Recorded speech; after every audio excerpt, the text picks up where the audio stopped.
So I'm Dan McKay. I'm a reporter in the Albuquerque Journal's Capitol Bureau, and I'm here with my colleague who's also named Dan Boyd. He's the Journal Capitol Bureau Chief.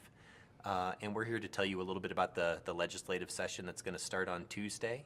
It's a 30-day session. It's the last session of the last regular session of Governor Susana Martinez's tenure. And I'm kind of curious to think, what are you interested in watching play out over the first week or so? Yeah, I think it's, we'll be watching the budget really closely. After 2 years, we've had a lot of budget cuts. They haven't had any money. And now actually this year, the budget's looking a little better. So I'll be keeping, obviously an eye on that and where they allocate some of these additional dollars that are available. And then kind of seeing that, the dynamics with the governor, I think will be fascinating to see, in her last term, how aggressive she is and how, how much legislators want to still work with her at this point instead of waiting for a new governor.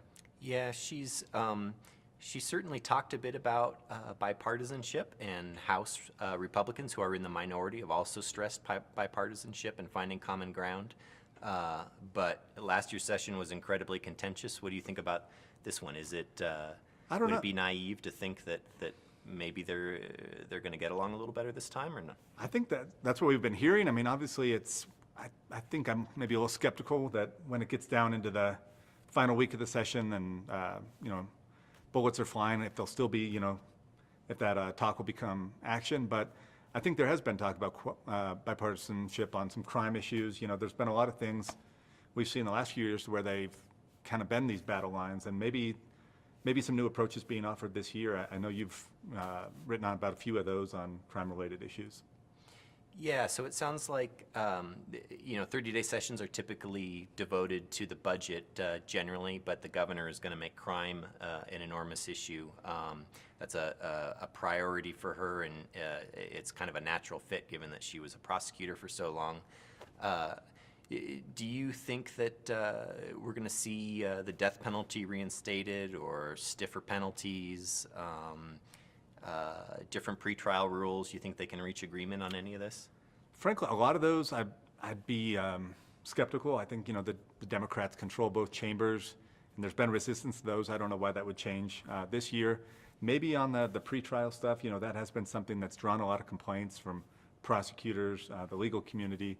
So there may be something there that could kind of find a middle ground and try to adjust the constitutional amendment that was approved last year.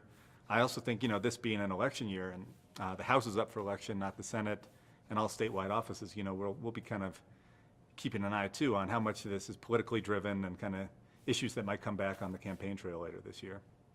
So the session could start with a bang because New Mexico is under pressure to sign on to this multi-state nursing compact.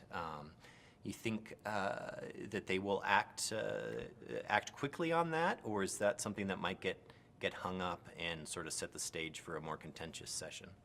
I think that one, from what we've heard, they could move real quick on that in the first couple of days, which is pretty rare in a 30-day session or any session. But I think that one, both sides of the aisle have indicated it's a priority. They want to get it done quickly, and I think they could come right out of the gate and see action on that. Of course, we'll see, the governor will give her last State of the State on Tuesday when the session gets underway. And there'll also be some leadership changes. Senator Michael Padilla recently resigned due to some sexual harassment allegations. So we'll see a new face there. And, every session has its own personality. So I think to see how this one shapes up, that's kind of yet to be seen. So at some point, I'm wondering if we need to give the viewers a quiz on which Dan is which.